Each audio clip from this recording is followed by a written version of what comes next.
Hello, I'm here now in London with some friends who would like to ask some questions of me. My name is Phiya Kushi, and I'm the third son of Micho and Alvin Kushi, and a Macrobiotic teacher and promoter. So, thank you. Please. Hi, Phiya. I have a question regarding your vision for the next of Macrobiotic for the next 20 years. What is your vision you have? Well, there's my personal vision, and then what I think, for myself, but also what I see for the Macrobiotic movement as a whole. I think that a key essential part for the future of macrobiotics would be to go more towards communities, and to develop communities, to develop networking in cities, and working together, meeting more regularly, connecting with people, and becoming friends and supporting each other above and beyond just family ties or other normal friend networks. I think that in the history of macrobiotics, there's what George Asawa and Michio Kushi, my father, were doing. That could be, and their students, they have been educating and promoting macrobiotics to the general masses, to people who don't know. That whole educational process could be called Macrobiotics 1, step 1, that introducing and educating people to macrobiotics. The second step is, once people have been educated into macrobiotics, then what do? What should they do? Certainly individually they begin eating well, and they begin securing better food and living, raising healthier families. But beyond that, what do?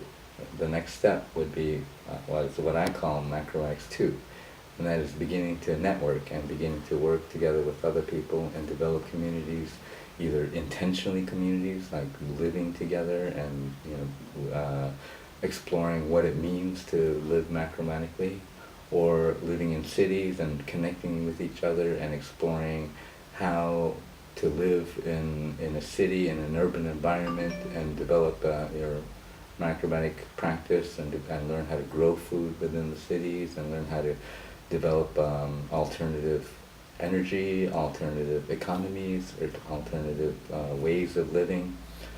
In the history of macrobiotics, I think that people, macrobiotics kind of peaked in the 70s and then kind of settled into developing schools and restaurants and stores and other, what I call, conventional businesses. And the problem with that is that conventional businesses, or conventional economic models, are designed to compete with each other, and to it's a competitive market, and which to me is counterproductive to the macrobiotic principles. So in that sense, the macrobiotics kind of became stagnant, because it was just using the older model of what actually should change. We should move towards a more progressive way, free but progressive way of doing business, of working together cooperatively, of looking after the planet and looking after each other, of securing better food and securing better lifestyles, helping each other economically and other ways, and really establishing communities on a very local level. And then once that's established, then you have, as more communities grow around the world, then you get to what I would call Macrobiotics 3. Macrobiotics 3 would be when communities meet together and share ideas and work together and educate each other and develop networks of groups of people coming together.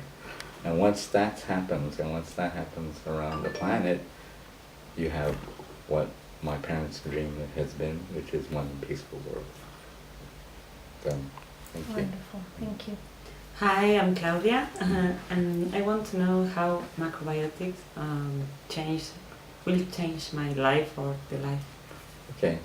for people who are just beginning macrobiotics, really the first step is to change experience. Macrobiotics, people think macrobiotics is a diet, but that's a wrong impression. Macrobiotics is changing your relationship to food, as well as changing your relationship to your environment and your social environment and to people, and understanding how your food and your environment and your social environment, everything affects you. That's what macrobiotics is, learning how all of that works.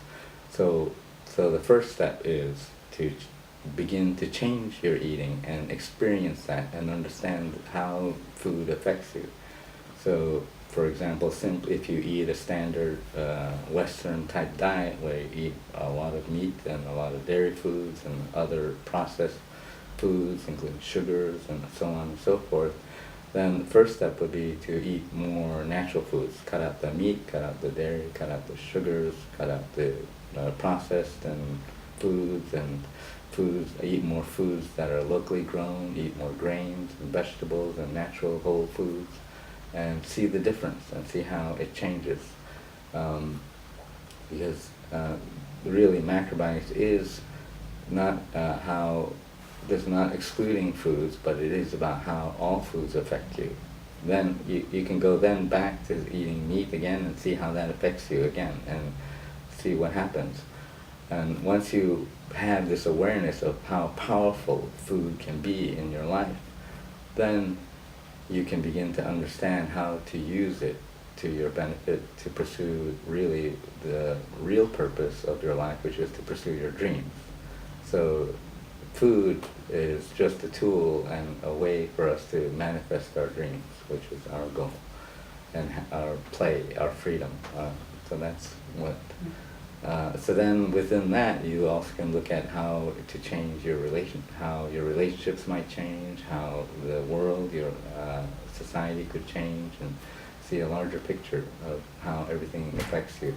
Also your natural environment, how that all changes, cycles in nature, seasons, and summer and so on, and moving to different climates and so on.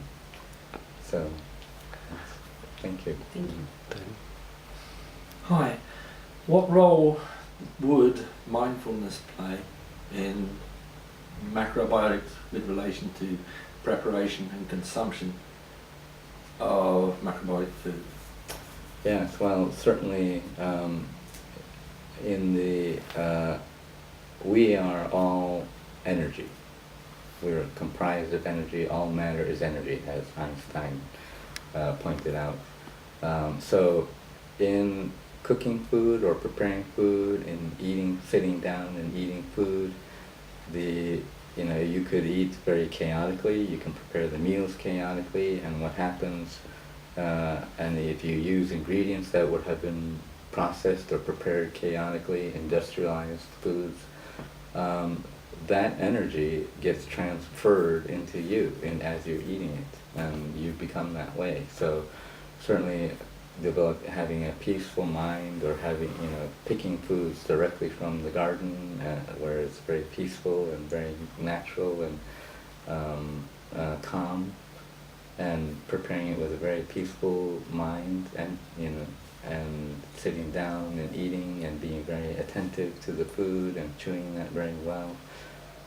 No matter what kind of food it is, it will be the effect is tremendously different and beneficial when you do that. Thank you.